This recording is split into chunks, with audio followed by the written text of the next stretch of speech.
One's early 1900s. What else is early 1900s? What years was that? I don't actually know.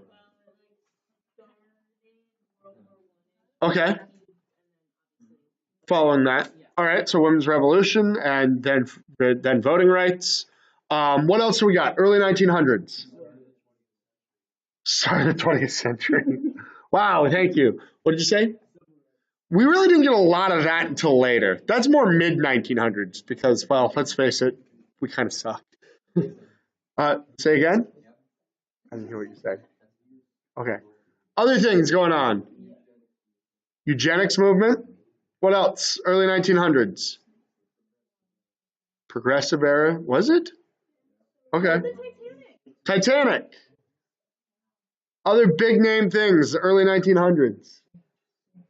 What? I'm hearing. Say it. Say it. Einstein. We'll get there in a second. That's where I'm going. Wright brothers. Let's see here. Who else? Industrial Revolution, early 1900s. Okay, so just to give you an idea as to what else is going on in the world, and then we'll throw Einstein onto the page.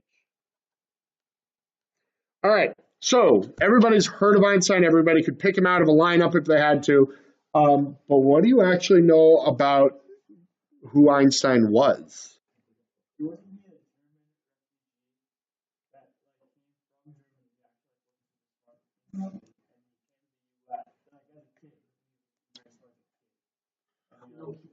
Okay, so I want to differentiate a couple things here between smart and successful in school.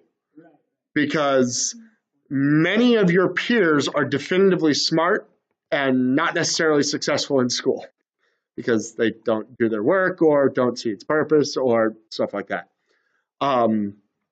He didn't actually come over as a kid. Oh, but you're saying in Germany as a kid, he wasn't necessarily successful in school. Not as successful as others were necessarily.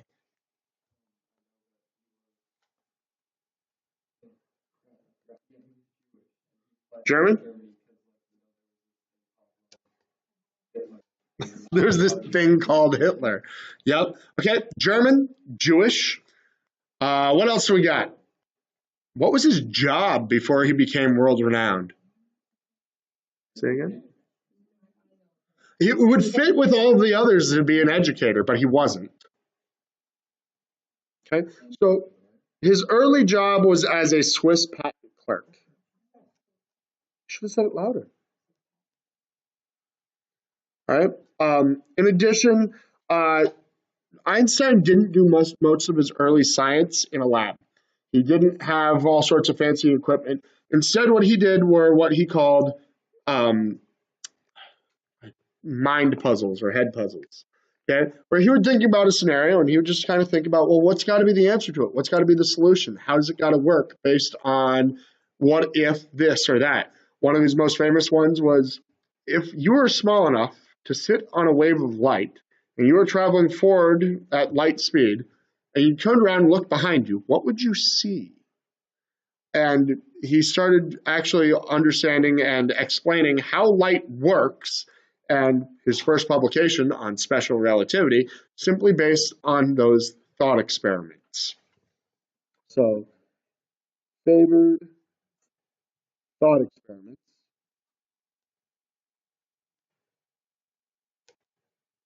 And his first publication was specifically about light. It was special relativity. First publication focused on light, focused.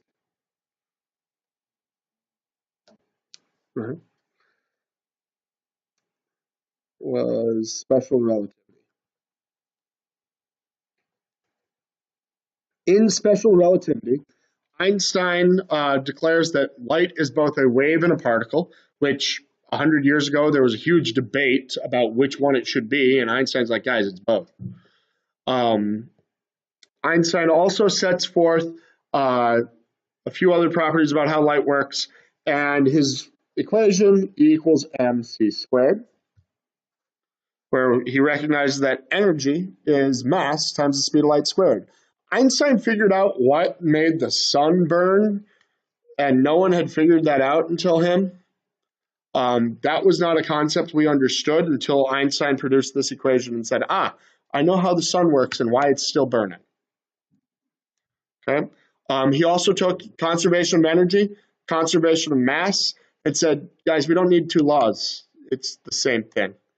Mass and energy, yeah, we can change back and forth between them. Okay. Those are all topics for another day because our real interest is general relativity.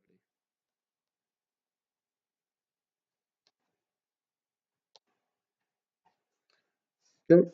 General relativity was his second publication, and the main ideas that he was trying to express through general relativity were how does gravity work? And Einstein was the first to provide a scientific theory that explained gravity. First scientific theory on gravity. The key concepts behind it was that Einstein recognized Newton's law of universal gravitation had its limitations, namely Mercury didn't make any sense. Okay, so Einstein went through and he, first of all, did away with the idea of gravity as a force. There is no push or pull of objects on each other. That doesn't exist. What does exist is a warping of what he called space-time that other objects observe as they try to move in accordance with Newton's first law in straight lines. So, first point here. Objects do not pull on each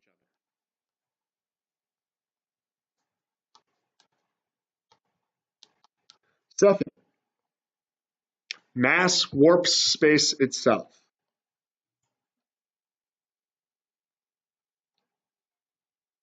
So, to understand what he means by warp space, if we were to take a map and we were to draw a couple of points, we said point one, point two, and you wanted to go between them, you'd travel on a straight line. Okay? Well, Einstein's pointing out that yes, that works, but why does space have to be flat? Why can't there be some curve to it? Why can't the piece of paper we draw this on be shaped like this, curved? Or maybe bowed out and around, more like something we would see on the globe. Why does it have to be laid flat? And the curve of space is caused by the presence of mass. So mass warps space, and objects still try to travel in a straight line, as according to Newton's first. Objects try to travel in straight lines.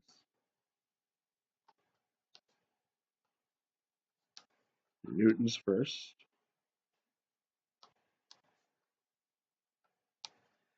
However, from the outside to the outside observer, the path that they're following is actually curved because the space that they are traveling through is curved. Outside observers see curved paths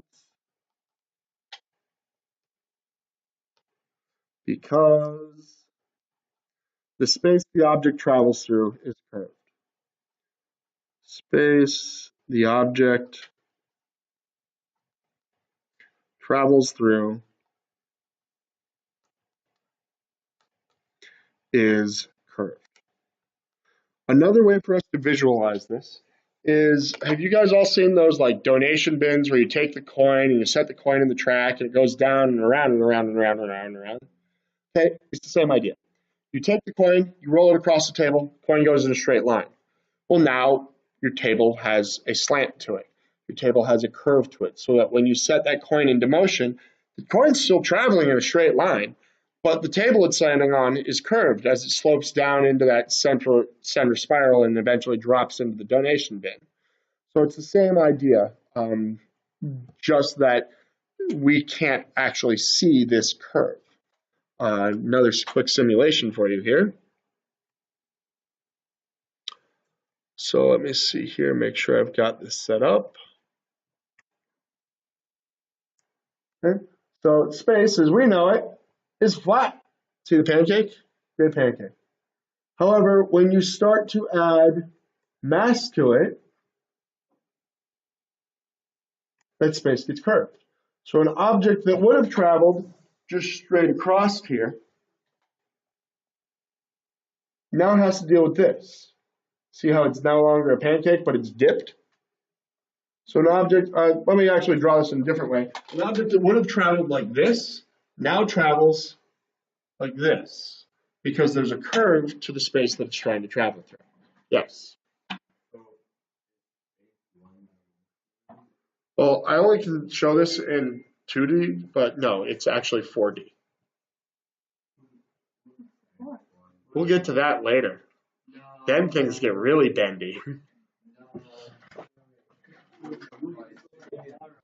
Say again? We'll have to wait for it. We'll have to wait for it. All right. Yeah, he didn't say spoiler alert. All right. So, one of the big implications of Einstein's prediction about how gravity is actually created is that if space itself is curved, then you shouldn't need mass in order to actually feel the experiences of gravity. What do we know of that doesn't have mass? Light. Okay, on a roll today. Okay? And that's significant for an astronomer by the name of Sir Arthur Eddington.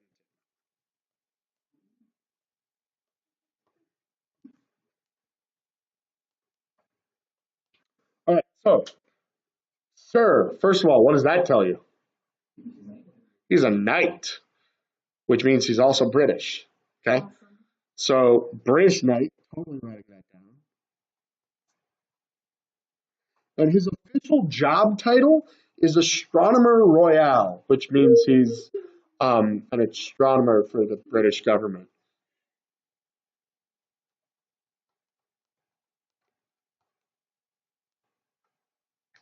Okay? Now, he's significant because when we talk about Einstein publishing general relativity, you guys kind of already laid the groundwork for what could be Einstein's problem. Early 1900s, Einstein published special relativity. I can't remember the exact year, but general relativity came out in 1915. And what did we say Einstein's background was? German and Jewish. So who wants to hear the ideas of a German Jew in 1915? No one. Because no one likes the Germans. They just caused a world war. And Germans are starting to not like Jewish people because Hitler. And I can't come up with a better reason than that because there wasn't one. Okay? So, fortunately for Einstein,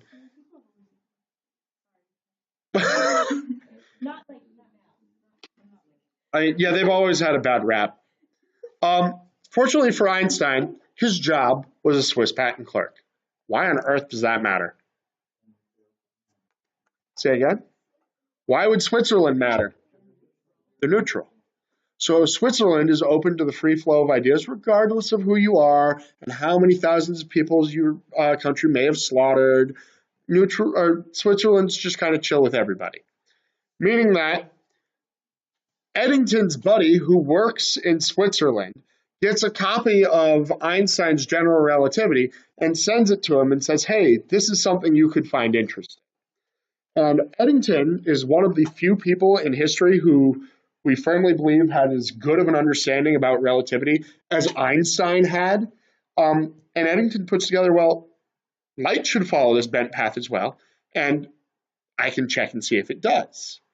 And he does this by taking a constellation and mapping where the constellation is, like how big of the distances between the stars are, how large on the sky the constellation is, and then he's going to wait 6 months because Eddington knows that 6 months from then, that constellation would be behind the sun during a solar eclipse. Okay, first of all, anybody see the solar eclipse last year? Like full totality or just kind of the piece that you saw up here? Okay. Oh, full totality was super cool. It looks like sunset in 360 degrees. animals go bonkers, and you can see stars in the middle of the day.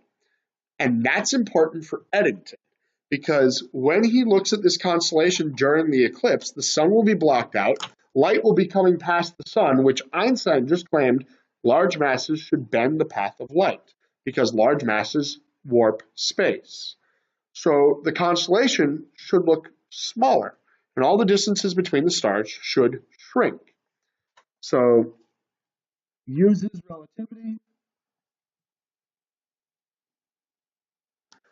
to make a prediction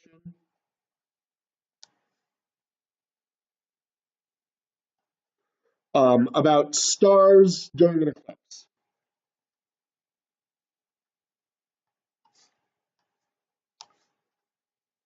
So Eddington waits 6 months for his opportunity to come around. He goes, he gets all his equipment out, makes his measurement, or takes his measurement. What do you think he sees? No, he saw clouds. Weather sucked. Yeah, his funding and 6 months of waiting and calculating, yeah, all of it was thrown into the garbage because he couldn't see anything. So he repeated the experiment and this time sent a group to South America and a group to South Africa so that he'd have two opportunities for good weather. And then retried the experiment in 1919 and actually was able to not just confirm with one, but with both observations that Einstein's theory had some validity and predicted perfectly what Eddington actually saw. It really is kind of a build-up. What are we going to... Clouds. Yep, clouds. Um, provided evidence for Einstein's theory on his second try.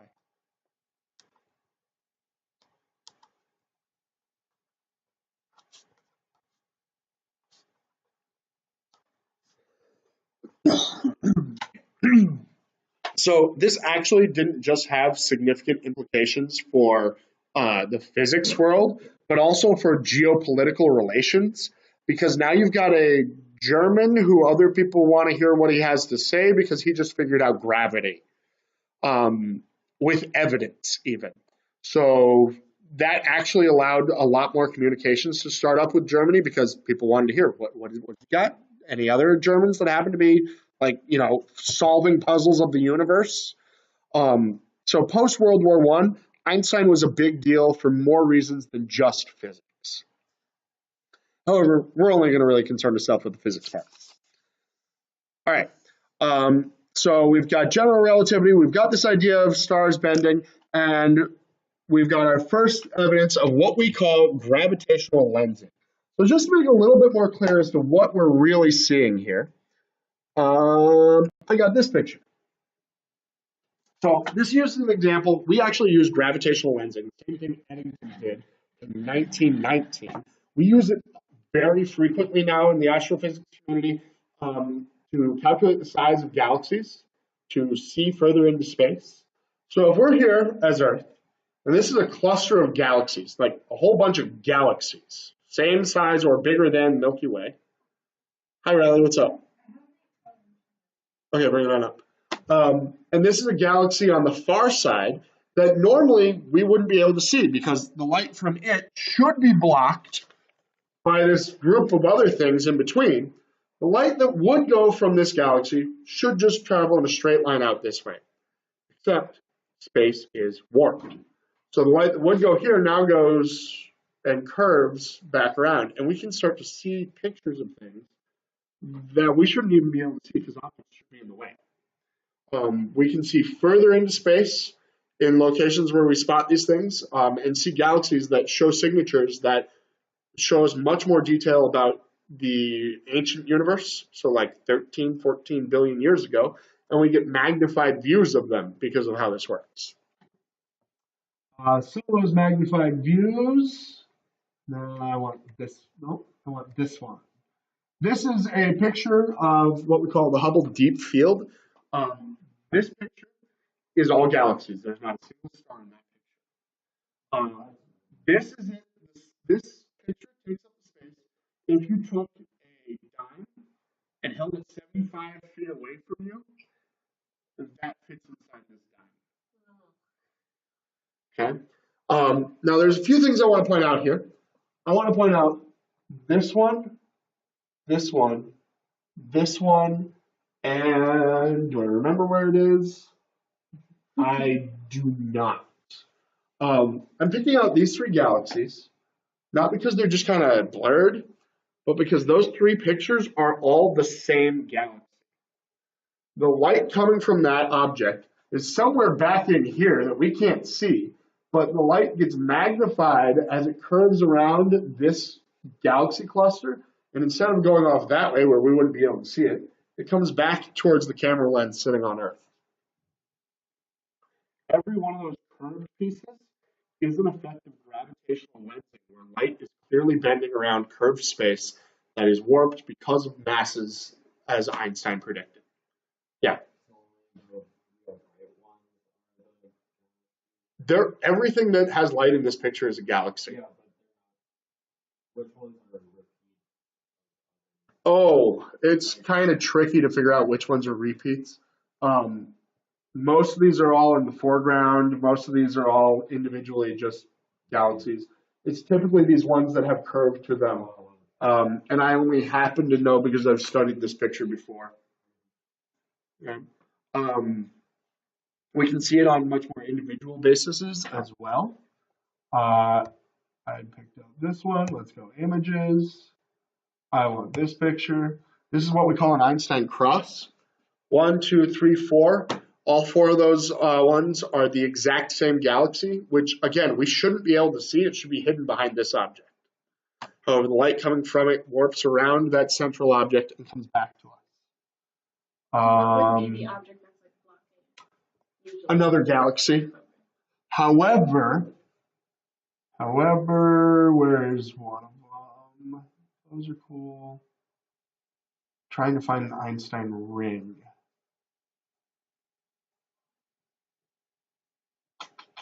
I'll just Google it real quick.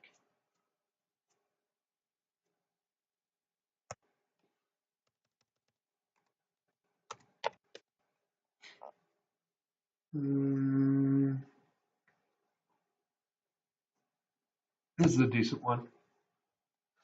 Oh, sure. That's giving me way more than I want, actually. We're going to go here. So this is a galaxy blurred around what appears to be a black hole. Black holes this is one of the easiest ways to detect them, is we just basically look through the sky for places where light is doing weird things, and then we see if there's something in the center there. And if we can see light coming from the object in the center, oh, cool, galaxies, stars, something like that. But if we don't see light coming from there, then that means there's enough gravity here to bend light big time, but not enough mass to emit light. There's only one thing that exists that we know of that could be, and that would be a black hole. Which brings us to our next set of notes. Black holes.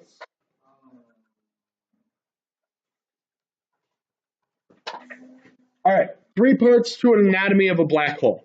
First of all, by definition, a black hole is an object whose gravity is so strong that the escape velocity from that object exceeds the speed of light. An object. It is all under Einstein. Whose escape velocity, meaning the speed you need to travel in order to leave it, exceeds the speed of light.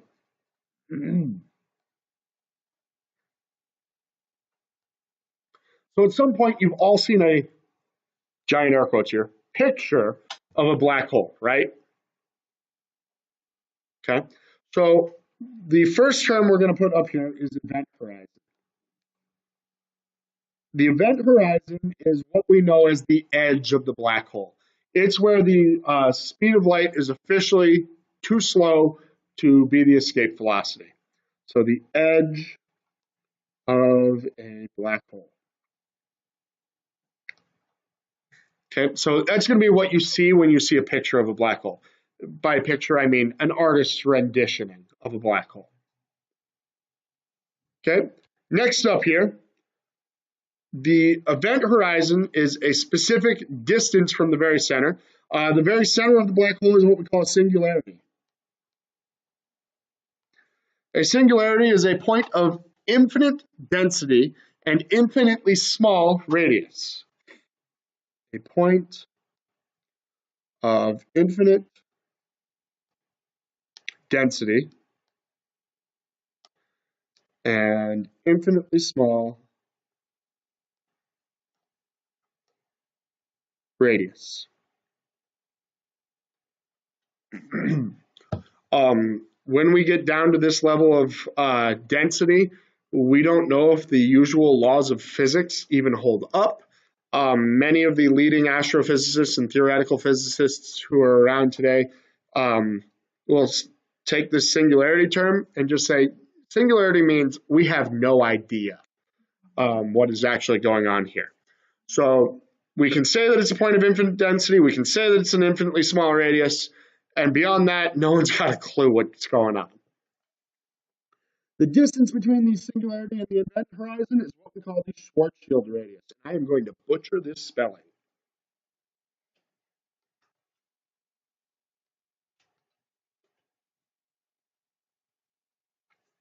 Which is the distance from singularity to event horizon.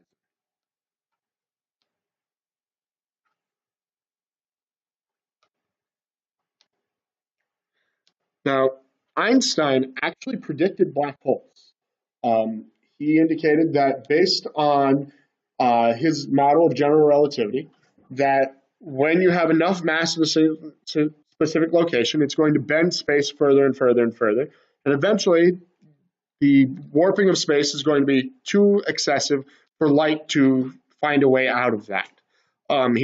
Einstein predicted what it would look like, how it would interact with other objects, how it would appear. And then at the end of all that, he said, but nature's not that extreme. These things don't exist. That's crazy. It's just a cool thing to talk about as a mind puzzle. So Einstein was wrong. They exist. We've found them. And we've really only started finding them in excessive numbers starting in the 1990s. So it wasn't until the 90s that we really realized that these things are actually all over the place. They're not just some rare occurrence. And then a little more recently, late 2000s, we started to realize there are supermassive ones of these at the center of basically every galaxy. By supermassive, I mean more than 100,000 times larger than our sun. Larger, more massive than our sun. So we've only really, within at least my lifetime, started to realize that black holes are not only around, they're around in abundance, and they're really, really big. Give you a quick idea as to how Einstein thought these were. Where's my next simulation? Oh, this one. So again, we're bringing back this pancake thing where Einstein said space was flat, and that as you put a mass in it, that space begins to warp. Well, as you increase the mass of that spot, and let me actually tip this so we can see here, and as you tip this more and more, that well in the center gets deeper and deeper and deeper until eventually it's so deep that light itself cannot escape it, and the bottom drops out. This is effectively what we see when we look for a black hole. We see space around that is curved very steeply, so any light traveling around there gets blurred and warped.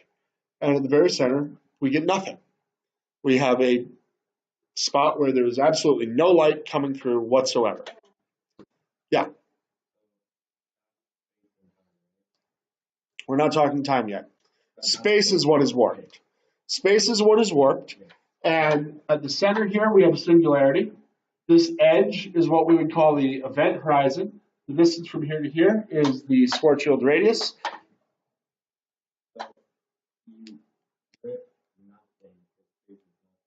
Well, you're not ripping anything. You're just bending it. Oh, it's just bending it deeper than this simulation really wants to show. I mean, you could continue to draw this well down infinitely because that's the amount of energy it's going to take to get out of there. Okay, so it's not a rip in space. That's not a thing. It's just what we're talking about really is an amount of energy that's needed to get out of here. So really, this should almost be flipped. Okay, so if I flip this upside down, it's like a hat, yes. But now it only takes a small amount of energy to leave from here. But it's taking more and more energy to get out of this location until it reaches an amount of energy that is impossible to achieve. And they don't even bother drawing anything more because that's an impossible amount of energy. Go anywhere but in towards the center of the black hole. Yeah, leave is go anywhere but in. Okay? Yeah. Okay, so like gravity isn't really real, it's like just a manipulation of like space. And like how come like we can't like land stuff like so fast? Isn't like the pressure on like someplace like super great? Like if like we land like a spaceship like crushed by the pressure. Like isn't that Oh, I see what you're talking about, where the structural integrity of the object wouldn't be good enough to land on. Yes, it is.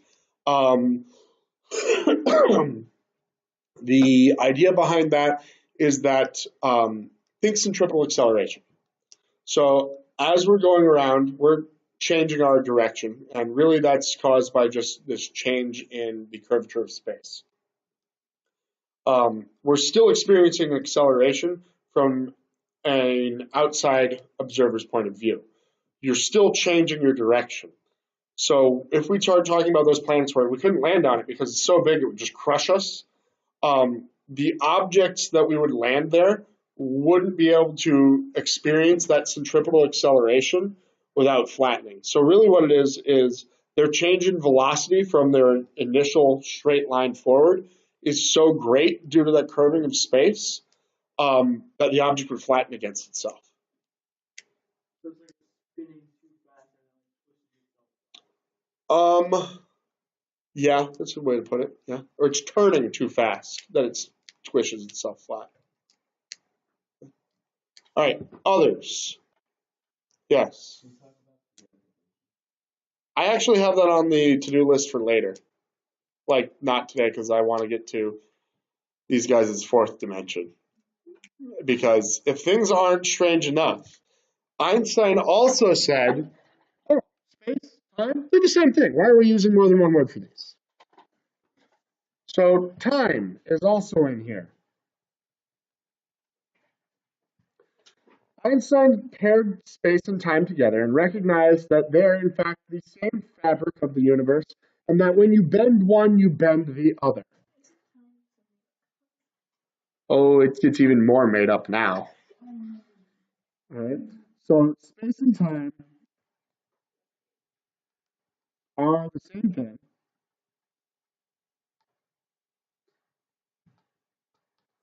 And when one is bent, the other is as well.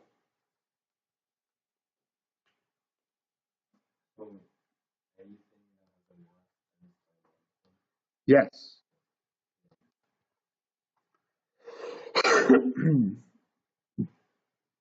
As part of what this means, Einstein posed that time does not travel at one consistent rate.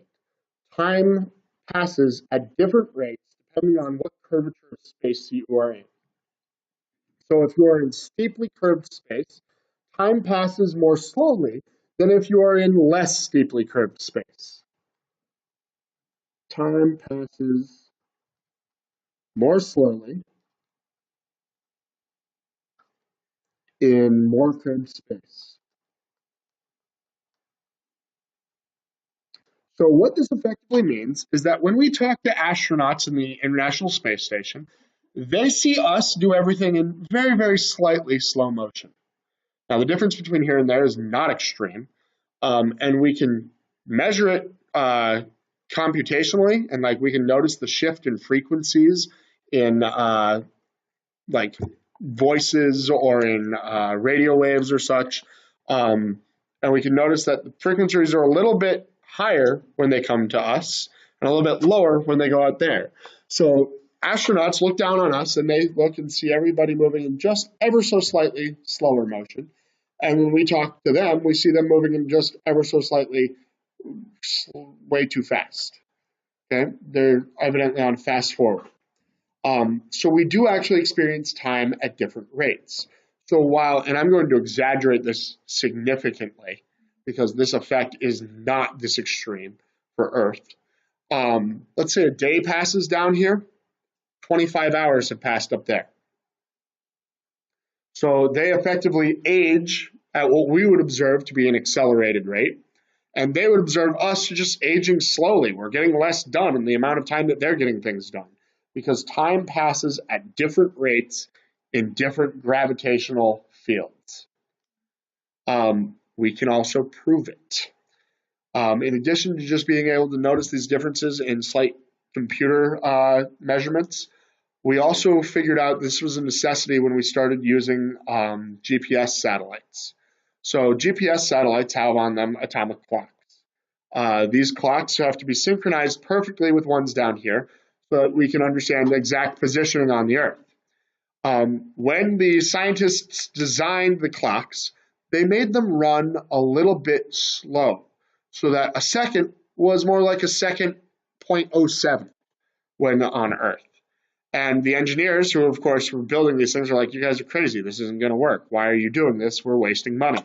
But when we send them to space, time moves faster in space. So now looking at those atomic clocks, they tick at the exact same rate as the ones do on Earth now because we set them to move slow, but in space things move faster, so we negated the effect.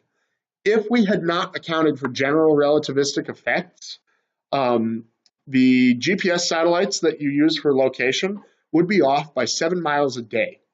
So if we put a satellite up into space to tell us, hey, we're right here in Davies High School, sure, today would be good. Tomorrow it would say we're in Moorhead, and then halfway to Barnesville, and each day 7 miles further across the globe until you just, right, after about a month, we're over there. So we have evidence that, yeah, this actually works. Anybody seen, okay, you're going to know the movie, which one? Interstellar. Who's seen Interstellar? First hour and a half of that movie, amazing. The wormhole physics, most of it's pretty good. We've never seen a wormhole. They're a theoretical concept that comes about via all of this that we seem to have proof for. But the first hour and a half, especially when they're on that water planet, that's a really good representation of how things work. With how their time slows down versus or moves in different rates. I've definitely showed it in class before. Usually I should pick a movie in May and show a movie in May. Oh, that's a good one. I can get behind that. Okay. Okay. You saying you don't like